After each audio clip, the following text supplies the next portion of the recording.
좋으신 아버지 하나님, 박근 태풍으로 인하여서 주적주적 비가 내립니다. 그런 가운데서도 우리에게 믿음 허락해 주심으로, 이 새벽을 깨우게 해 주심으로, 주님이 그렇게 중보 기도로 우리를 살려내신 것처럼 오늘 또 이 시간 주의 그 중보의 기도를 우리가 하기를 원합니다. 말씀을 통하여서 하나님의 뜻을 살피게 도와주시고 하나님의 사랑 이웃에게 나눠줄 수 있는 우리 모두가 될 수 있도록 도와주옵소서. 예수 그리스도의 이름으로 기도하옵나이다. 아멘. 출애굽기 20장 13절에서 17절입니다.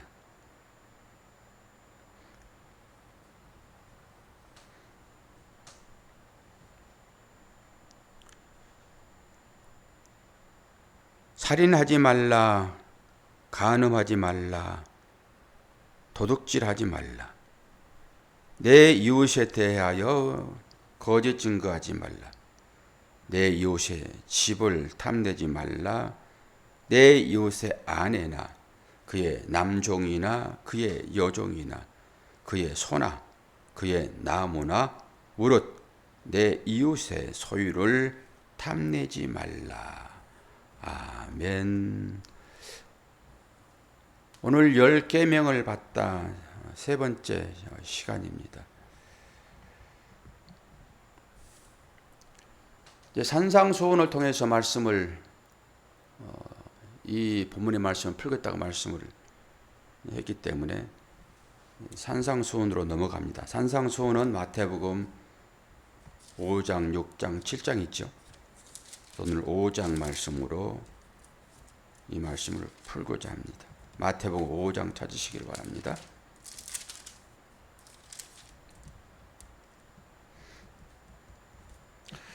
마태복음 5장 21절 5장 21절을 보면은 옛사람에게 말한 바 살인하지 말라, 누구든지 살인하면 심판을 받게 되리라 하였다는 것을 너희가 들었으나, 이게 십계명입니다 지금.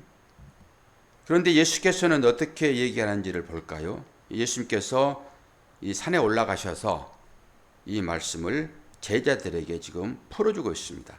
22절 나는 너희에게 이르노니 형제에게 노하는 자마다 심판을 받게 되고 형제를 대하여 라가라 하는 자는 공회에 잡혀가게 되고 미련한 놈이라 하는 자는 지옥불에 들어가게 되리라. 이 공회가 산에 들인 공회입니다. 이 공회는 아주 율법으로 꽉 잡혀가지고 굳어져 버린 사람들의 모임이라고 보면 돼요. 이제 유대주의잖아요. 유대주의. 근데 실제 살인 그러면 사람을 죽이는 행위잖아요. 그런데 사람을 죽이지 않더라도 형제에 대하여 욕을 한다든지 미련한 놈이라 한다든지 그러면 지옥불에 들어간대요. 그게 값이잖아요. 저나 여러분이 이런 말을 한 번도 안 해봤습니까? 당연히 우리는 살인자가 되는 것입니다. 그런 의미인 것이죠. 그렇다고 실제 살인하라 이런 얘기는 아닙니다. 유대법의 제일 중요한 대목이 뭘까요? 할례입니다. 할례. 근데 할례는 어디에다 해야 되죠? 그 당시에는 남성의 생식기 했지만은 그 의미가 우리의 마음판에 해야 된다고 그러잖아요. 그런 의미예요, 전부 다. 그러니까 보이는 것은 보이지 않는 의미를 담고 있으니까 살인도 똑같지요. 그리고 두 번째로 간음하지 말라 그러잖아요. 27절에 나와 있습니다. 마태복음 5장 27절 또 간음하지 말라 하였다는 것을 너희가 들었으나 나는 너희에게 이르노니 음력을 품고 여자를 보는 자마다 마음에 이미 간음하였느니라. 똑같잖아요, 의미가. 그러니까 우리가 전부 다 이 십계명에 해당되는 죄를 범했다라고 보면 되는 거예요.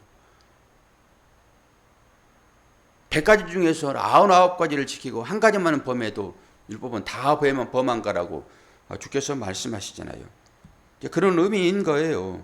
그러면서 5장 전체가 이제 맹세하지 말라, 그리고 악한 자를 대적하지 말라, 원수를 사랑하라, 이런 말씀으로 쭉 이제 풀어냈습니다. 다시 즐겁게 20장으로 넘어옵니다. 그런 의미를 가지고 살인하지 말라, 그럴 때 구약에서는 이 말씀을 어떻게 얘기를 하고 있는가를 또 살펴봐야 되겠죠. 살인하지 말라, 이 얘기는 사사기 66장 3절을 보시면은 찾든지 뭐 그렇지 않든지 간에 제가 읽어드립니다. 이사야 66장 3절, 소를 잡아 들이는 것은 살인함과 다름없다.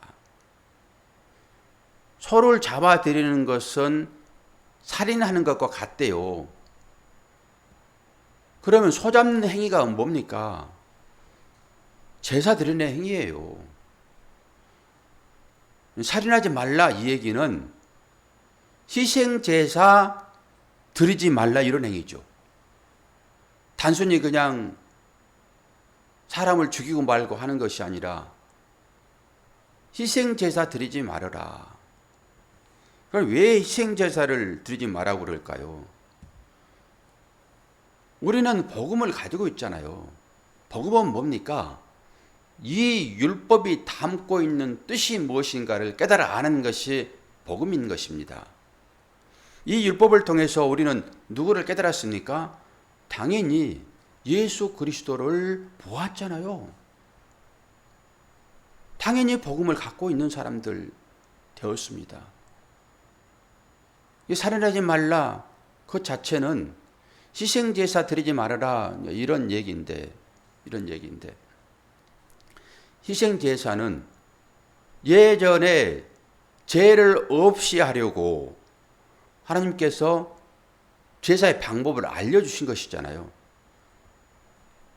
그래서 1년에 한 번 이스라엘의 온 백성을 위하여 소를 잡아서 드리기도 하고, 그리고 개인적으로 죄를 짓는 것이 생각나면은 개인적으로 뭐 양을 잡든지 염소를 잡든지, 그렇지 않는 사람들은 작은 새, 비둘기 이런 걸 잡아다가 제사장에 가지고 갑니다.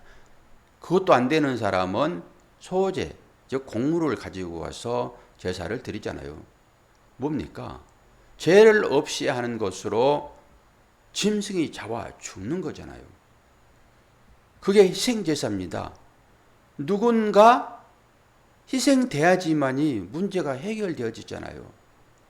돈을 빌렸으면 돈을 갚아야지만이 빚쟁이가 안 되는 것처럼 그 돈 갚음이 제물로 나갈 때는 그것이 제사로 나가는 것입니다. 이것을 희생제사, 누군가를 위하여 죽는다, 이런 거잖아요. 이게 희생인 것이죠. 가정에 평안을 나가려면 누군가는 희생이 돼야 됩니다. 희생되지 아니하고 어떻게 가정이 편하겠어요?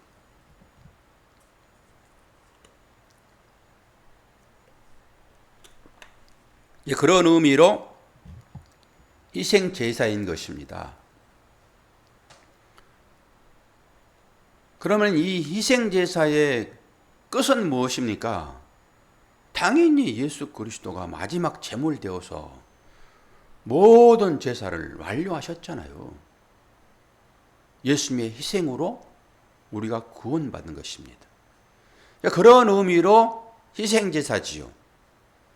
그런데 유대인들은 예수님을 죽여놓고도 그 예수님이 그리스도인지 메시아인지 전혀 알지를 못하고 예수를 죽였잖아요. 그리고 예수를 죽여버리고 자기들 유대인들의 전통대로 계속 제사를 드리잖아요. 지금도 정통 유대인들은 희생제사를 드리고 있습니다. 이제 그런 의미의 희생제사 드리지 말어 이런 거예요. 이제 희생제사를 드리게 되면은 어떤 결과가 나옵니까? 당연히 예수님을 십자가에서 내려오게 하는 결과입니다. 한 번으로 끝내버렸잖아요, 이제 영단번으로. 그런데 희생제사를 드린다 하게 되면은 뭐예요? 예수의 십자가의 그 제사가 모여가 되는 거예요. 그래서 희생제사 드리지 말아라 이런 얘기를 하는 것이니까 그럼 뭐예요? 오늘 살인이라고 했을 때 이 살인은 뭡니까?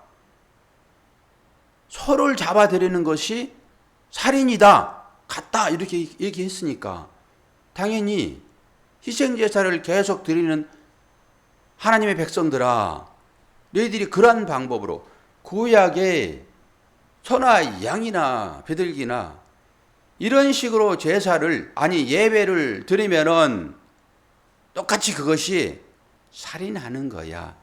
주님이 이렇게 풀어버리잖아요. 그래서 살인하지 말아라 이런 거예요. 다른 얘기로 예수님이 우리의 형제인 것이잖아요. 그래서 그 형제를 죽이는 행위가 살인이라고요. 형제는 누구를 모형하고 있습니까? 예수님을 모형하고 있잖아요. 그래 이웃사랑, 형제사랑은 곧 주님 사랑인 거예요. 그래서 살인하지 말라 그렇게 얘기를 했어요. 두 번째 뭐라고 했습니까? 간음하지 말아라 이런 거예요. 간음하지 말아라. 간음이란 것이 무엇입니까? 우리는 이제 딱딱 들어지요. 우리의 참 신랑 예수 그리스도, 참 아버지 하나님. 간음하면은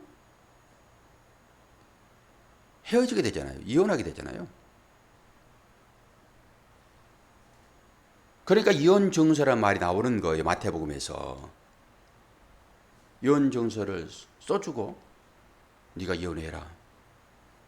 간음이라고 하는 것은 세상적인 방법으로는 불륜이죠. 그것이 합법적이지 않는. 그런데 이 시대가 어떻게 지금 변하고 있습니까? 간음죄는 없어졌습니다. 완전히 소돔과 고모라 성이 돼가고 있는 중이에요. 소돔과 고모라 성이 어땠습니까? 바로 불우박 떨어지잖아요. 얼마 안 남았다니까요. 그런 일들이. 간음하지 말아라 라고 하는 영적인 의미는 우리의 신랑이신 주님의 곁을 떠나는 것입니다.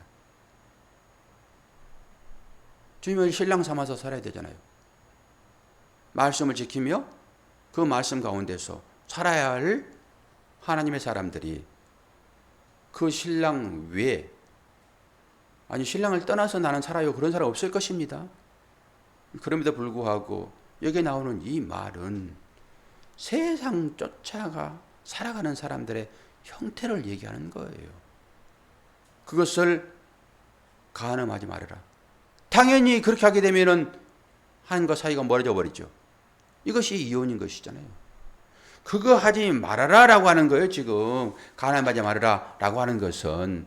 그러니까 이것이 일반적인 도덕적인 측면에서도 맞는 거예요. 그렇게 풀릴 수도 있잖아요. 도덕과 윤리로도. 하지 말아야죠. 당연히.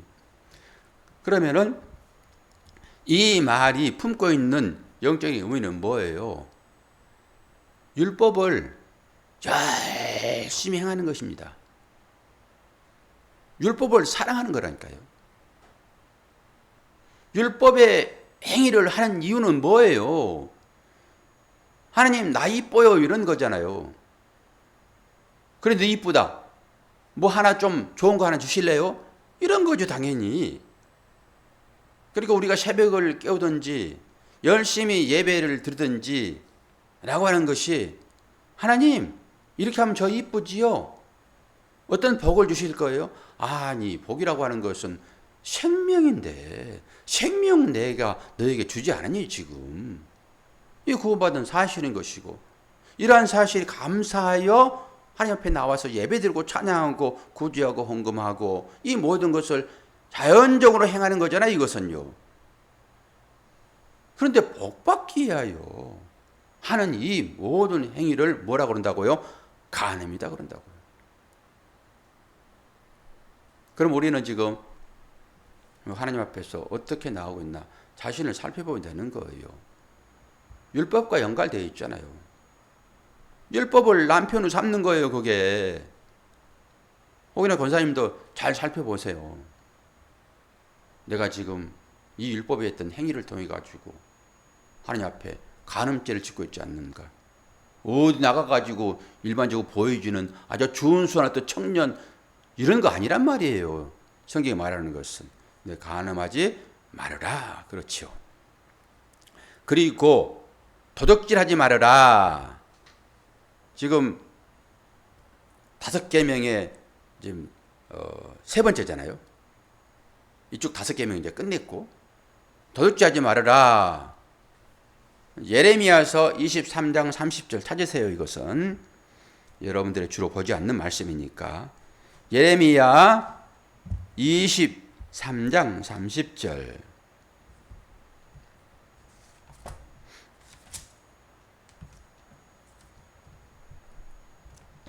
예레미야 23장 30절. 이 성경을 불러줄 때는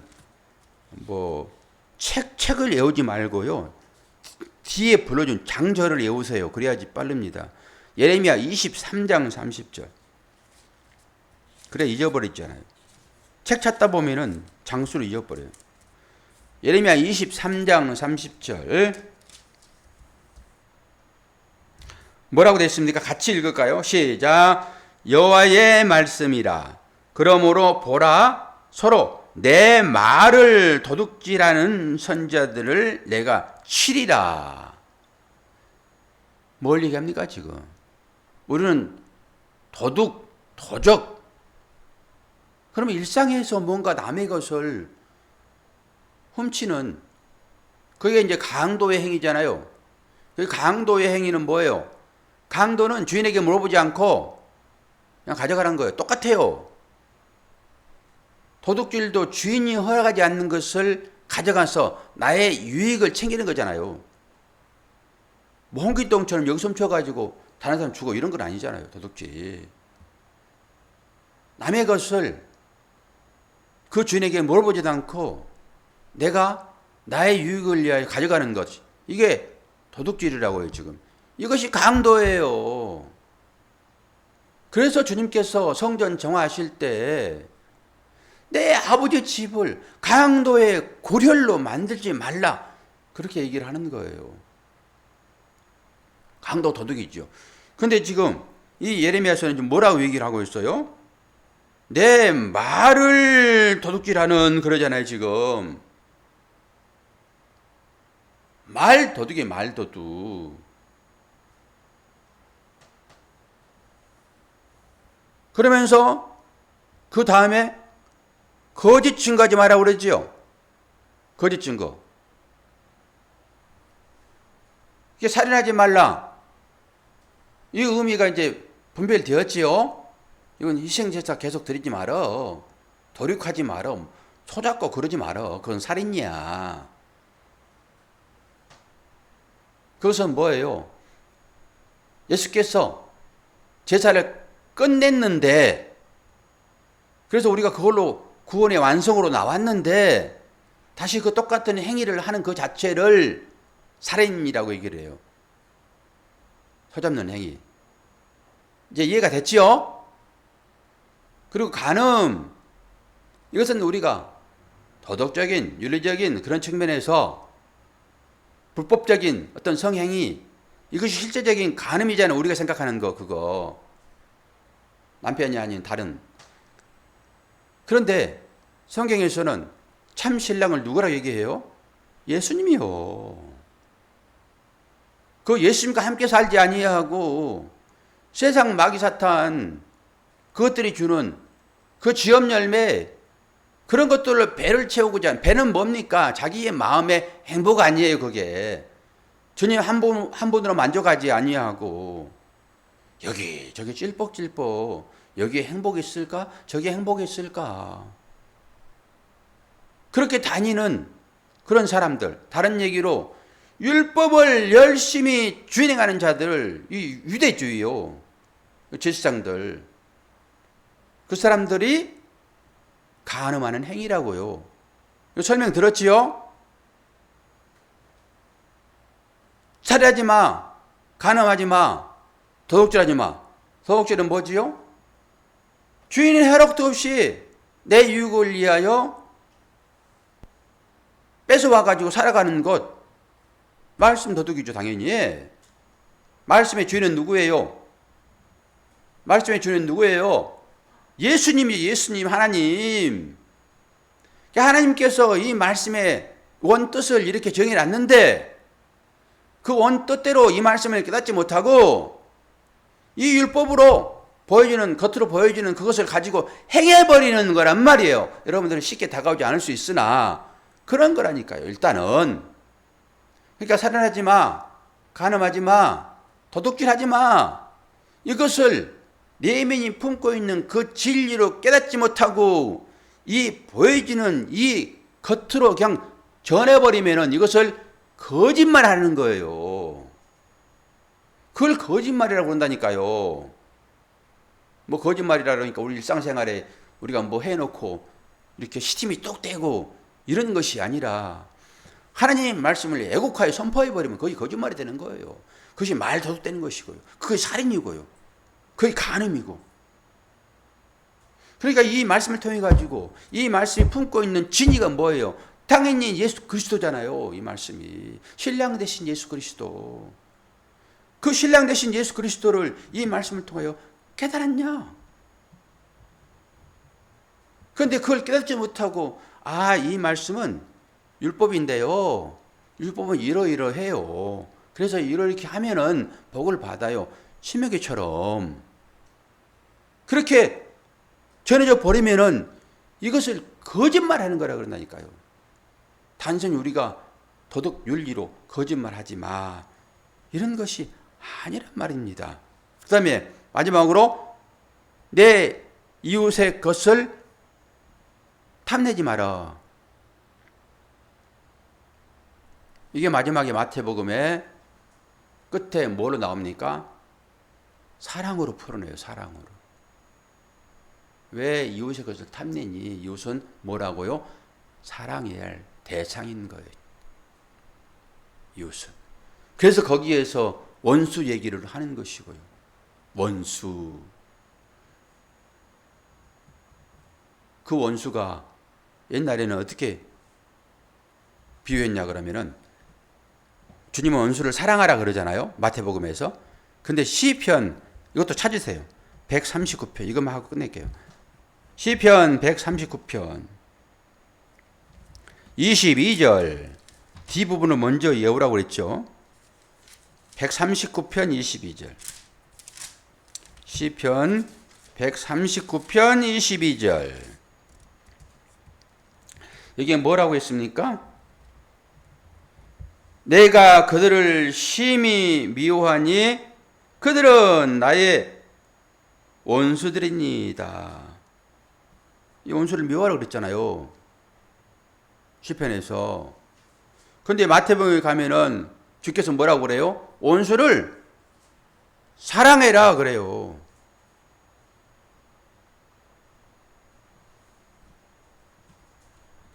이것은 조금 더 풀어내야 할 깊은 의미가 있어요. 오늘은 전체적으로 십계명에 대한 얘기를만 하고 있으니까 이 부분은 다음에 설명을 한번 해드릴 거예요. 이 땅적인 것을 가지고 살아가는 이 사람들. 그러니까 이렇게 이제 이해를 좀 하시면 될 것 같아요. 하나님의 나라를 볼 수 있는 유일한 모형은 뭡니까? 성전이에요, 성전. 하나님을 알 수 있는 유일한 분은 예수 그리스도시고, 성전이나 예수 그리스도나 이 땅 가운데 보이는 것으로 왔잖아요. 보이는 건 전부 율법이라고 보시면 돼요. 보이는 건 전부 율법. 그러니까 그 율법을 통해 가지고 보이지 않는 하나님의 나라의 그 내면 세계를 볼 수 있어야 되는 거거든요. 예수님을 통해서 우리는 하나님을 보잖아요. 또 성전을 통해서 우리는 예수 그리스도를 보잖아요. 이런 거예요. 이건 전부 다 땅에 있는 것이죠. 땅에. 다른 말로 아래에 있는 것이잖아요. 아래에 있는 것. 그러니까 이 땅에 있는 것, 이것을 통해 가지고 하나님 나라를 봐버리면은 그것을, 땅에 있는 것은 전부 원수들이니까 땅에 있는 것으로 하나님 나라의 것을 보았다라고 하는 것을 원수 사랑이라. 이제 일단 이렇게 해요. 이 정도만. 자, 오늘은 10계명, 10계명을 받다. 세 번째까지 전부 해가지고 이 부분을 다 풀어냈어요, 지금. 그러니까 이게 모든 것들이 5계명은 하나님에 대한 것이고 5계명은 인간에 대한 것이다 라고 문자로 보면은 그렇게 보인단 말이에요. 근데 5개는, 앞에 5개는 하나님께서 전부 다 토를 달아놨잖아요. 해석을 다 해놓고 그 뒤 5부분은 해석을 안 했으므로 주께서 산상순을 통해 가지고 이걸 풀어냈어요. 딱 풀어내고 보니까 이게 하나님에 대한 거예요, 인간에 대한 거예요? 하나님에 대한 거란 말이에요.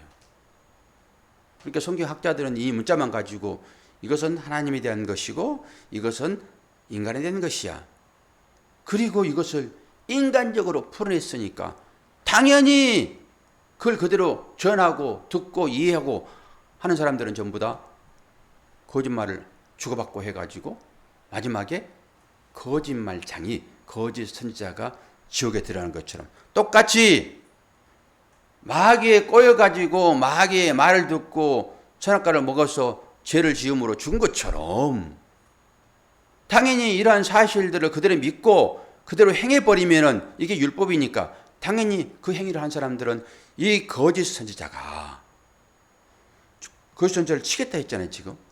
거짓 선지자가 유황불에, 꺼지지 않는 유황불에 영혼이 있는 것처럼 당연히 그 수종자들도 거리 가겠지.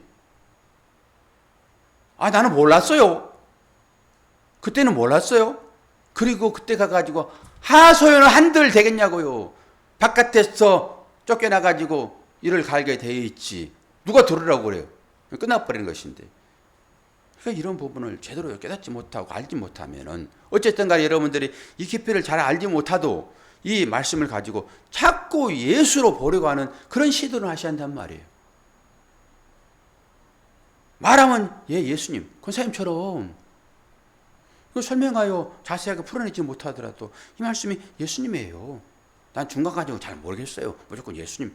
그렇게라도 해야지 여러분들이 이 말씀을 붙잡고 이 행위로, 율법 행위로 가게 되면은 그것이 거짓말하는 거란 말이에요, 지금. 이 정도로 설교를 했으면은 여러분들이 이걸 인식을 가지고 보아야 돼요. 이제 다른 사람 얘기도 들어봐야 되고, 저 사람들이 지금 거짓말하고 있는가, 이 계명을 지키고 있는가 안 지키고 있는가를 볼 수 있어야 한단 말이에요.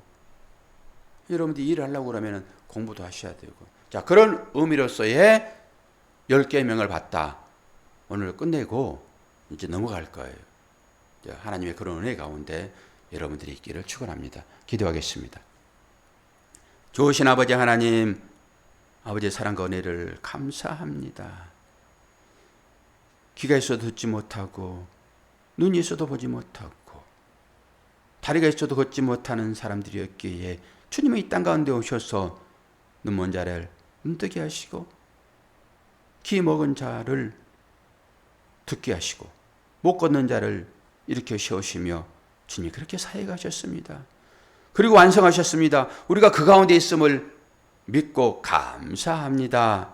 이제 더 보게 하시고 더 깨닫게 하시고 이 하나님의 이 진리의 말씀을 예수 그리스도 생명으로 풀어내는 우리 모두가 될 수 있도록 은혜 허락하여 주옵소서. 감사드리며 예수 그리스도 이름으로 기도하옵나이다. 아멘.